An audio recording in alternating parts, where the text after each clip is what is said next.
Hey, cuz, let me tell you about my brownie, cuzzo. Man, I just love the way that she makes me feel. On the for reals, y'all, she comforts me and be making me feel like I'm the motherfucking one. When I'm with my brownie, man, I got 5 nuts, son.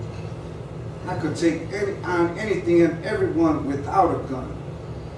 And when we're chilling, everything is lovely. That's really the best word that I could use to describe the feeling that I get. And it's lovely. Brownie puts that spell on me. Then I just forget about all my problems and worries.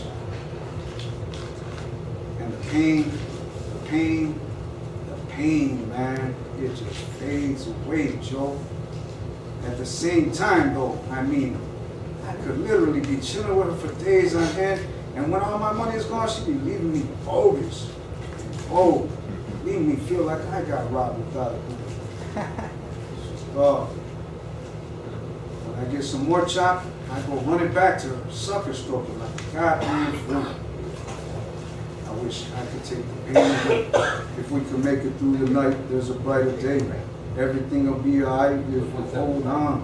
It's a struggle every day, you gotta hold on. Damn, Brownie, you rocked me to sleep and enticed me with your lies. But Brownie, now I realize what's really fucked up is I really do know better. I can remember telling my brothers that if they ever seen me in a spell like this, just to whoop my ass for the real chemo. I know better because I'm political, and I heard they took out Huey P in the same way. I know better because I watched this very same bitch fuck up my own man for all of his life. I know better because I lost my family twice, plus OD, and almost lost my life. When I was with you that one time and took them bars, I felt your kiss of death knocked out on the curb. Ronnie, I said, you ain't really down playing those games you do. I said, you ain't really down. Your love was never true. I said, you ain't really down, and that's why I'm leaving you.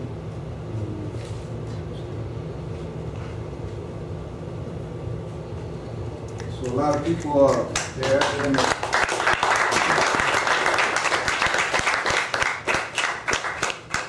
This is kind of like a response to that. I think,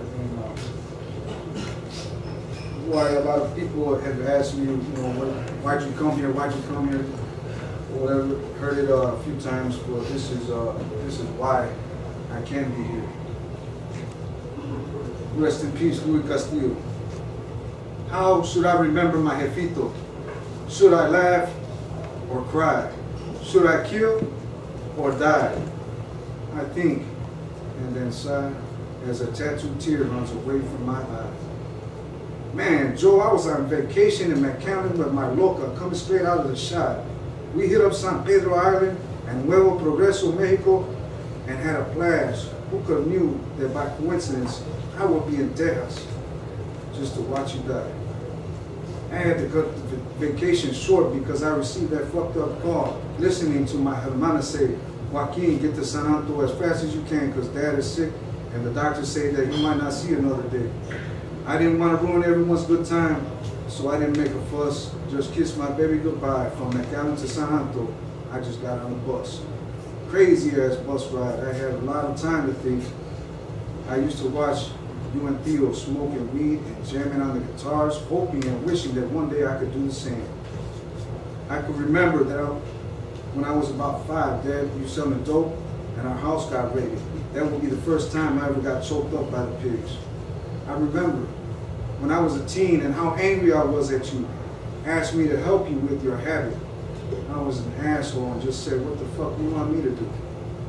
I remember that eventually I got down with Brown, and every so often we used to buy each other dope so we could both get high. You used to say, mijo, save one for the morning so you won't be sick. Now, on the bus. This was one of them times you want to just hope for the best, but inside you got that ugly ass feeling you already know. Finally got to San Antonio, and the first thing that my tío said, Joaquin, you have to be strong for familia, for the familia. right before I went in to see my dad. I walked into the room where my pops was. He could still walk around and talk. And I tried to ask him if he wanted to roll around and go in a wheelchair, but he said no. Over the course of the next 2 weeks, I watched it get worse. I took off. I couldn't just sit there and watch. I went to Theo Cobra's house and stayed in his casita, busted my ass on his ranch, worked on his roof until I almost passed out from the heat. The next time that I went in that room, he was more sick, could barely talk and could not move. Within the next few days, I watched you slip away, slowly and painfully. Man, you was the motherfucking dude, that guy. You used to tell me, what's up, nigga? Like only a chingon jefe from San Anto could. You were on your deathbed, eyes and mouth wide open. And there was nothing that I could do.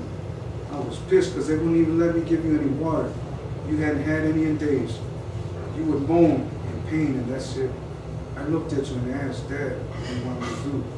What do you want me to do? What do you want me to do? I was watching you die right in front of my eyes. Secretly, I wanted to give you some dope.